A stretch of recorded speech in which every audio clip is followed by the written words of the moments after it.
You hear stories all the time, right? Friendships that last forever, even beyond the grave. But then there are other stories. Stories about a darkness that latches onto something and just won't let go. Tonight, we're telling one of those stories. I want you to do something for me. Think back, way back. What was your favorite toy as a kid? Come on, you've got one. Maybe it was a teddy bear, an action figure. Maybe it was a doll. I bet you can picture it right now. And it wasn't just a piece of plastic or cloth, was it?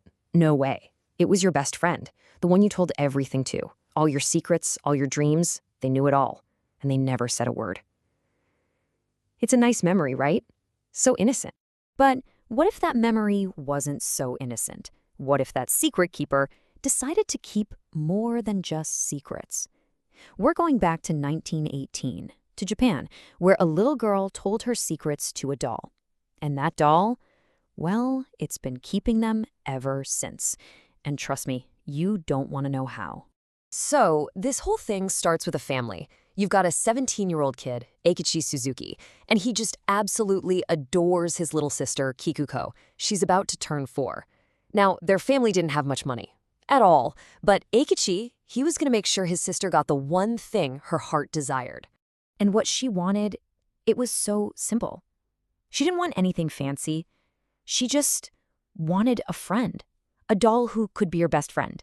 So Eikichi, being the amazing big brother he was, worked for a whole month. Any odd job he could find, he took it, saving every last yen. The kid was on a mission. And then he found it, tucked away in some old shop window. This one doll, it just stood out. It was wearing this beautiful red kimono, and it had this perfect black hair, cut in a little bob. But the eyes, oh man, the eyes, they were like these deep black pools that just seemed to see everything. He knew, right then and there, that was the one. So you can just imagine Kukuko's face when she got it. Pure joy. She named her new friend Okiku. And that was it. They were never, ever apart. Okiku went everywhere. Tea parties, stories before bed, you name it. Every little secret a 4-year-old has, Okiku heard them all. And this perfect, happy friendship, it lasted for 1 year. Just one. It all changed with something so small. A single mosquito bite while she was playing outside. It wasn't just a bite, though. It was malaria. A really, really bad case. And just like that, all the joy, all the laughter in that little house, it just stopped.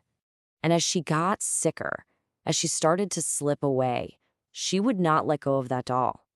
Her family, just completely heartbroken, had to watch as their little girl took her last breath, holding Okiku tight to her chest. Now, the family wanted to cremate the doll along with Kikuko, which is pretty common, but for some reason, they weren't allowed. So instead, they put Okiku up on a little shelf, a memorial to their daughter, a sad, constant reminder of what they'd lost. And for them, that was the end of the story. A terrible tragedy. Oh, if only they knew.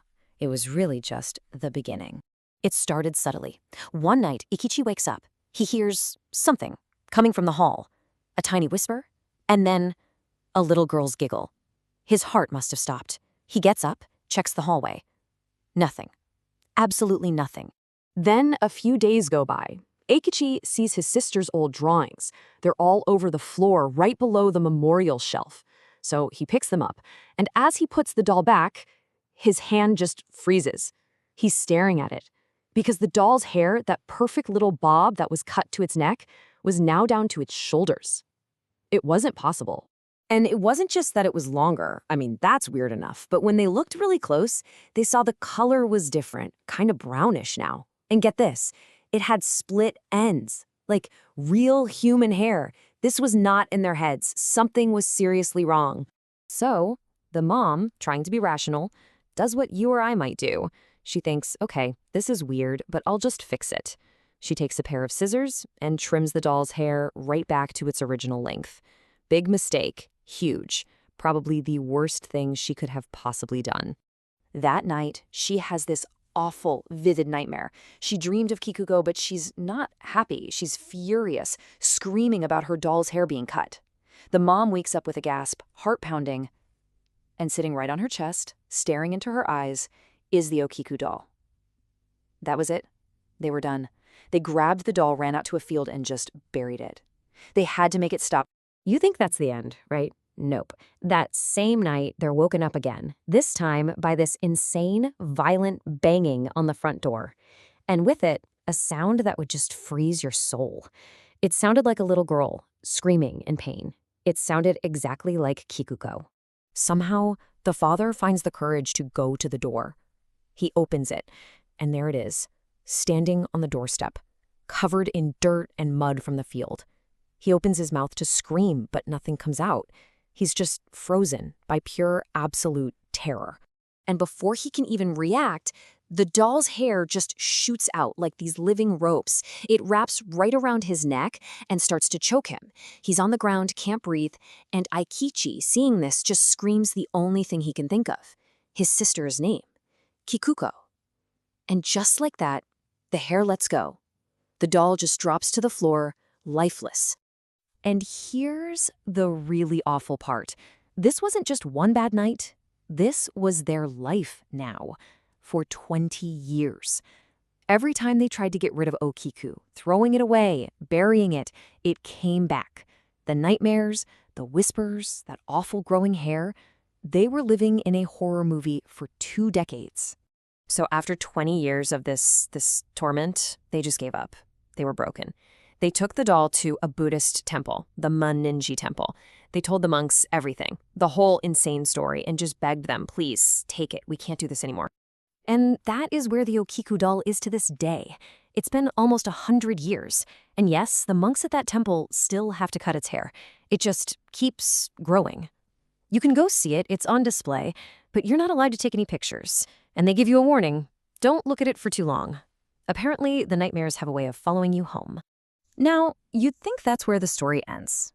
Doll is in a temple, hair gets trimmed, spooky but contained, right? Wrong. The story's not over, because recently the monks have noticed something new, something even more disturbing.